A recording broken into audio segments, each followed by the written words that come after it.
Guys, good afternoon, and a very warm welcome from our overcast Djuma, and welcome you on Wild Earth Game Drive. And quite a few things happening today. It's been quite a busy day. I'm not going to bore you too much with the technical challenges we've finished and fought and faced today. But we've succumbed most of them. Sorry for the slightly late start, but I think we've got all the problems sorted out now. The main thing and the important thing and the really exciting thing is that we are on Game Drive. We're live here in Africa, and we're about to go and look at those elephants that are down at the waterhole. Hopefully they stick around for a bit. And careful look if we can spot it. Obviously lots of youngsters. Just look into this group on our left now. Oh, here he is, right here next to us, Alex, here. Just in front, there he is. That's the latest addition to the herd. Just look at him, he's still all just legs. Very curious. This is probably only the second Game Drive vehicle he's ever seen in his life. Just look how much smaller he is. That one next to him, both of those are both youngsters.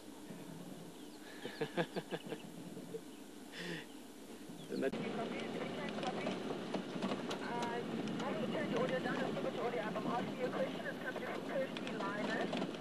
basically asking if there's any news on the Kahuma Pride and then Pooka Pride. I know you answered about their Pooka, but if you just let us know if there's any news or any development on them. Thank you, Ailey. Copy that. Just a question, Kirsty, asking about basically the lion movements up here in general at the moment. The Kahumas, no major rhino, elephant, and who knows, with a bit of luck, maybe we'll get some cats as well towards or just after sunset. So I'm looking forward to the possibility of that. Just one or two questions that's come through about sort of just what's going on here as well. Kim was asking about wild dogs, when last we've seen any. We haven't personally seen wild dog for quite a while on Western Gari, the area that we can drive, but I know the guys about a week and a half ago or so, they saw a couple of wild dogs just up to the north, but they unfortunately didn't head down into our area. But hopefully with a bit of time, there has been in the history of Djuma quite a few times that wild dogs actually denned here. So maybe we get to see lots of them later on in this year if things work out really nicely for us. And then also, Peggy, you were asking about Wonky. Now, for those of you that haven't joined us that much, or maybe haven't joined us that much in the early days, Wonky is an elephant we sometimes see for a prolonged period of time, and he comes past and he might spend 1 or 2 weeks, 3 weeks even in the general vicinity of Gari Waterhole. Very, very cool elephant, very relaxed, very calm disposition, I guess, which is where the name Wonky comes from. He's got a funny tusk. His one tusk grows almost straight down in the shape of a kudu horn, like a twist spiral form, and his back leg, his one back leg is a little bit skew, I guess, a bit of a club foot almost, and it looks like maybe he was born like that or an injury from a very young age, but we haven't seen him in quite a while. I'm sure at some stage or another he'll be back here. Last time we saw him, again I can't remember, Haley, you might be able to remember, maybe a couple of months ago, 2 months ago or so, and he was still in good shape. And is that your first language? Copy.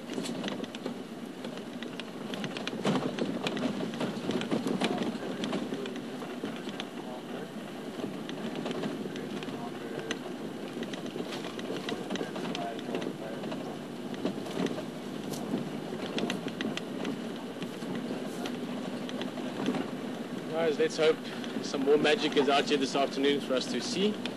It's always out here. A question that's come through a couple of times over the last few days, just about the language, about what you hear on the radio. Most of the words that you won't understand will be from Shangaan, or to be more correct, actually called Tonga, which is the local language of this area. Language quite similar to Zulu. It's got a same sort of similar background.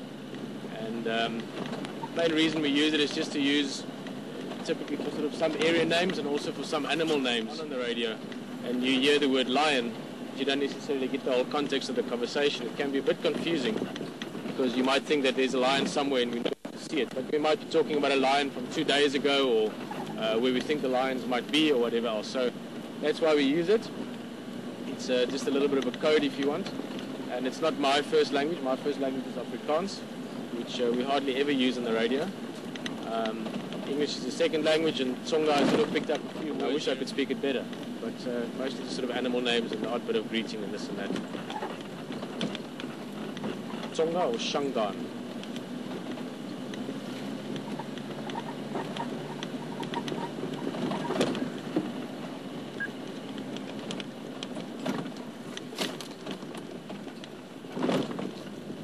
Every single thing in that, look at it, the grass, the road, the tree, the space, all the way through until those magnificent clouds in the background. And to me, this is as good and as important and as beautiful as seeing a leopard up in a tree or an elephant having a mud bath. Spectacular. Let's enjoy the rest of the drive.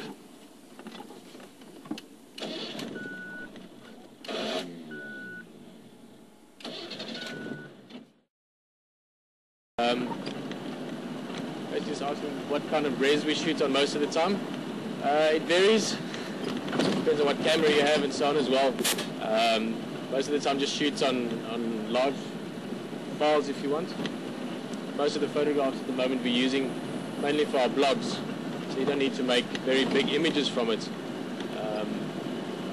But ideally I would shoot everything on RAW if I could, because it means you can just have so much more information to work. I'll always shoot film, but must be honest, I haven't taken a photograph with it in 6-8 months.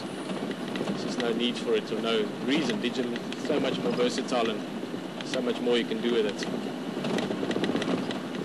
Come on, let's finish this cheetah cut line, get to the southern end of it, and then quite soon we'll start having to look at going to infrared. It's starting to get dark out here.